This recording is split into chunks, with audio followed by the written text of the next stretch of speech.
Makanya di Quran itu ilmu tertinggi diantaranya menurut orang tasawuf qulillah tsumma dzarhum fi khaudihim yalabun. Saya itu gak pernah loh takut mati meskipun saya masih muda, karena saya bayangkan mati itu ya baik-baik saja.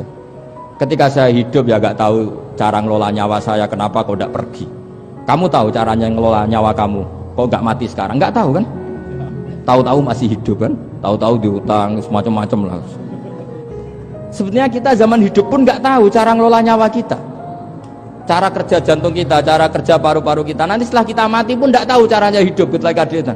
Tapi anehnya kita, mosok manusia sudah dilemah iso hidup lagi. Memangnya kita sekarang bisa hidup karena kita tahu-tahu ya hidup. Ditakdir anak yang melarat, paese elek. Orang lain ditakdir anak kiai, Gus, mulyo. Kita kan tidak pernah bisa milih bapak ya ora iso. Ngerti-ngerti anak Karmen, anak Karlan itu sudah gak tahu. Artinya gini, ya sudah ya Allah, ketika saya hidup ya tidak tahu kenapa saya hidup, pasti Engkau yang menghidupkan. Ketika saya mati juga gak tahu kenapa saya mati, pasti Engkau yang menghidupkan dan mematikan. Maka saya akan baik-baik saja di akhirat, karena ketika di dunia Tuhannya yang Engkau, ketika di akhirat Tuhannya, dan sifat Engkau tidak akan rubah, tetap arhamur rahimin. Makanya dulu wali-wali itu kalau mau mati ya santai aja. Sayyid Umar bin Abdul Aziz itu ulama-ulama dulu kalau mau meninggal itu, kalau keluarganya nangis marah besar. Memangnya mau kemana kamu nangisin saya? Lah kamu kan mau mati. Memangnya mau kemana kalau mati? Ya kembali ke Allah. Susahnya apa? Di dunia ya milik Allah, di akhirat milik Allah. Inna sholati wa nusuki wa mahyaya wa mamati lillahi rabbil. Yang aneh sampai harus melarat orang wani mati. Wah, aneh tenan. Ya karena sampean tahu mungkin di akhirat lebih miskin lagi kan. Terus repot nah terus. Coba kalau dari awal kita menstatuskan diri kita biadillah, inna sholati wa nusuki wa mahyaya wa mamati. Tapi kamu salah status. Mengatakan kehidupan adalah momen untuk mencari kesejahteraan. Kehidupan adalah momen untuk cari karir. Kamu mensifati kehidupan secara salah. Jika kamu terjebak nyari karir, nyari kaya. Coba kalau kamu pakai mazhabnya Sufi, kehidupan adalah pemberian dari Allah untuk kembali kepada Allah. Kematian ya seperti itu. Akhirnya ya santai saja. Inna sholati wa nusuki wa mahyaya wa mamati lillahi rabbil alamin. Istri juga gitu. Saya itu tidak sombong. Saya itu mulai nikah sampai sekarang itu hampir gak pernah tukaran sama istri. Sama istri saya itu sering bilang gini, Gus, kali-kali kalau saya ngamuk itu diwales, dilawan, supaya saya punya musuh katanya. Betul ya? Ya saya bilang gini, Allah itu maha baik sama saya. Ketika harmonis, ganjaran saya ya lewat harmonis itu, sehingga saya ngasih uang menyenangkan Anda. Ketika Anda marah, ganjaran saya lewat sabar. Ya sudah, itu semuanya baik. Kalau kamu marah, saya tidak dapat pahala. Makanya kalau kamu marah tak dengerin. Ini cara Allah membuat pahala tanpa bayar, kata saya. Justru kalau pas rukun itu untuk dapat pahala harus nyervis, jajak, nukokno kelambi mahal, katanya. Boros itu pahala yang boros, katanya. Tapi kalau kamu marah, ini pahala paling murah, nggak usah biaya, dapat apa? Pahala, cukup sabar. Lu tuh kalau terlatih lama-lama dapat ya biasa saja. Ulama dulu seperti itu semua. Imam Syafi'i itu pernah ada orang baik sekali sama beliau. Orangnya itu munafik padahal. Tapi kalau setelah keluar dari Imam Syafi'i, dia memaki-maki Imam Syafi'i. Suatu saat beliau dikasih tahu, orang yang tadi muji-muji jenengan itu di luar maki-maki jenengan. Imam Syafi'i itu guyu sebenarnya bukan alhamdulillah. Muridnya kan janggal. Ini dikasih tahu gitu, alhamdulillah. Kenapa ya Imam Syafi'i? Dia kan di luar maki-maki jenengan. Berarti aku wong wibawa, ning ngarepku rawani. Ya jadi dianggap enteng saja melihat, berarti aku wong wibawa, ning ngarepku ora wani. Ya sudah, terus ketika ditanya, tapi itu kan bahaya bagi Anda karena memfitnah Anda gini-gini. Kata beliau, zaka Allah. Yang ngeritiknya bahaya itu hanya Allah Ta'ala. Yang lainnya enggak bahaya. Karena ini makhluk dhaif, enggak penting. Loh, kamu sampai tersisa dikritik orang karena kamu nganggap makhluk itu penting. Ini gobloknya sampean. Goblok segoblok-gobloknya itu. Coba kalau kamu mensatukan makhluk tetap makhluk, kritiknya enggak penting. Selesai kan? Selesai enggak? Ini problem Anda ada wali itu, kalau dikritik ya susah. Makanya ada wali itu problem menurut saya. Makanya saya enggak ingin enggak jadi wali itu kan, karena hanya wali yang hidupnya itu la khaufun alaihim walahum yahzanun.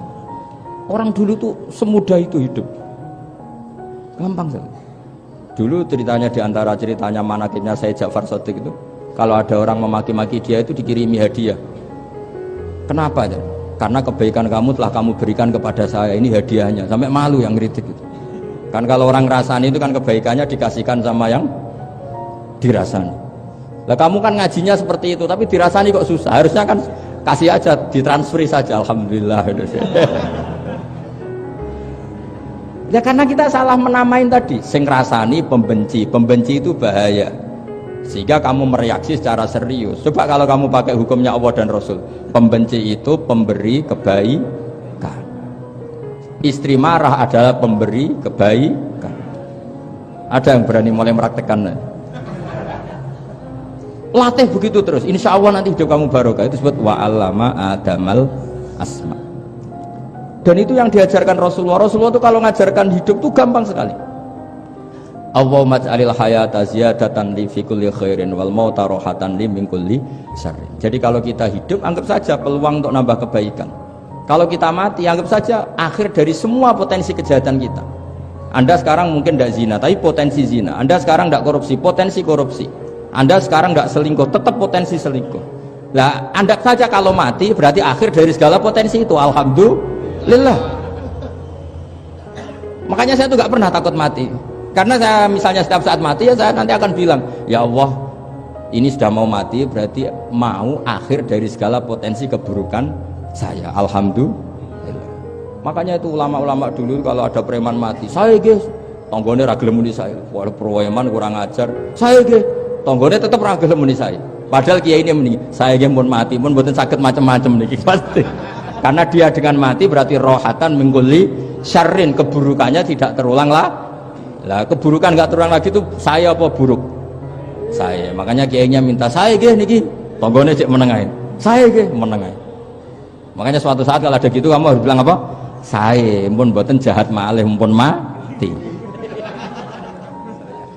Jadi kayak apa coba? Coba sekali-kali statuskan kalau al hayat adalah ziyadatan lana fi kulli khairin. Al maut adalah rohatan lana min kulli syarrin. Sehingga kita hidup ya happy, mati juga happy, gak masalah. Terus kayak misalnya muni ngene, tapi anak bojoku piye? Memang selama hidup anak bojomu bahagia. Ketoke ya tambah musibah ya, Cok.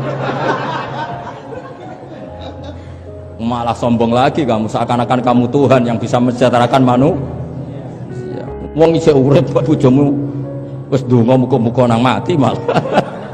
Karena gak jelas. Dan ini penting, ini saya utarakan. Jadi ini saya cicil juz 1 wa 'allama adamal asma.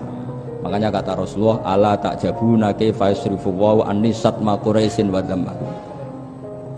Ini penting, nama itu penting. Karena sekali nama ini salah, coba misalnya orang sepakat darani Fir'aun itu wujida ba'da alam yakun. Fir'aun itu ada yang dulu-dulunya tidak ada. Hal ata alal insani hinum minad dahri lam yakun syai'am madhkur.